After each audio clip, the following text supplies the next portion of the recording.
সুদখোর যদি থাকে সুদির ওয়াজ বাদ, ঘুষখোর যদি থাকে ঘুষির ওয়াজ বাদ, জিনাখোর যদি থাকে জিনার ওয়াজ বাদ। এরপরে বিভিন্নভাবে বিভিন্ন অপরাধী যদি থাকে সেই অপরাধের ওয়াজ করা যাবে না। কেউ আছে জিনাখোর, কেউ আছে সুদখোর, কেউ আছে গাঁজাখোর, কেউ আছে ইফটিজিং করে, এমন মানুষ আছে না নাই? সন্তানরা ফাঁকি দিয়ে, মেয়ের ফাঁকি দিয়ে ছেলের নামে সন্তান সম্পদ দিয়েছেন, এরকম অপরাধী আমাদের দেশে আছে না নাই? ভোটের মাঠে যাইতে দেয় নাই। শেখ হাসিনা তো এই জামা এলাকায় আসে নাই, এই এলাকায় শেখ হাসিনা ছিল কি ছিল না? ভোটের মাঠে যাওয়ার জন্য কি ঠেকাইছিল শেখ হাসিনা?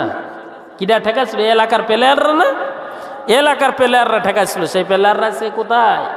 আল্লাহ বলছেন আজকে তোমরা কোথায়? আল্লাহ তাআলা বলছেন এই জন্য, ওয়ালা তামশি ফিল আরদি মারহা, পৃথিবীর ভিতরে আমার জমিন অহংকার করে পদচারণা করবে না। ইন্নাকা লান তাখরিকাল আরদা ওয়ালান তাবলুগাল জিবালা তুলা, জমিনকে তুমি কোনো পরিবর্তন ঘটাতে পারো না। ওয়ালান তাবলুগাল জিবালা তুলা, পাহাড়ের পাদদেশে যে দেখো তুমি কত ছোট, পাহাড় কত বড়। জোরে বলুন আল্লাহু আকবার। অতএব আল্লাহ রাব্বুল আলামিন বলছেন যেই বান্দাগুলি সিজদায় অবনত হয়ে আমি আল্লাহর কাছে মাথা নোয়ায় দেয়, সিজদায় পড়ে যাই, ওয়াসজুদ ওয়াকতারিব, এই বান্দাগুলি সিজদা দিলে আমি আল্লাহর নিকটবর্তী হয়ে যাই। যেরকম আল্লাহু আকবার। ইমাম সাহেব যখন সুদের বয়ান করে, উচিত ছিল যেই ব্যক্তি সুদ খায় মাথা নিচু করে রাখবে, আল্লাহ আমি কত গুনাহ করেছি, এত গুনাহ। সুদের 1 টাকা খাইলে 40 বার আপন মায়ের সাথে জিনার গুনাহ লামুল্লামায় লেখা হয়। আল্লাহ না জানি আমি কত গুনাহ করে ফেলেছি। চোখটা বন্ধ করে কান্দার দরকার ছিল, মাথা নিচু করে থাকার দরকার ছিল, ঠিক না বে ঠিক?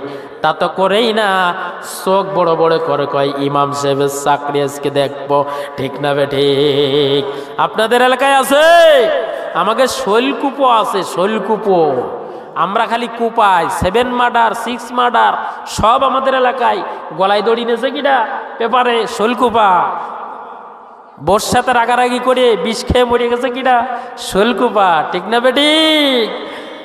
কাজেই যে মার্ডার হয়েছে কারা? শৈলকুপা। বাকরির মানুষ মার্ডার হয়েছে পানামি, যে 1 গ্রামের লোক হায়েরে যে মার্ডার হয়ে গেছে কোনে? শৈলকুপা।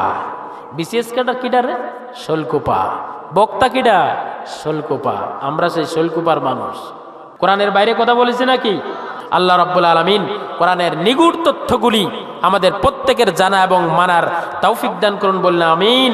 ওয়া আখির দাওয়ানা আনিল হামদুলিল্লাহি রাব্বিল আলামিন। আল্লাহ রাব্বুল আলামিন বলছেন, পৃথিবীতে যারা আমার দিন প্রচার করতে চাবে তাদের কোনো ভয়, কোনো চিন্তা নাই, তাদের জন্য আমি আল্লাহই যথেষ্ট। জোরে বলুন আল্লাহু আকবার।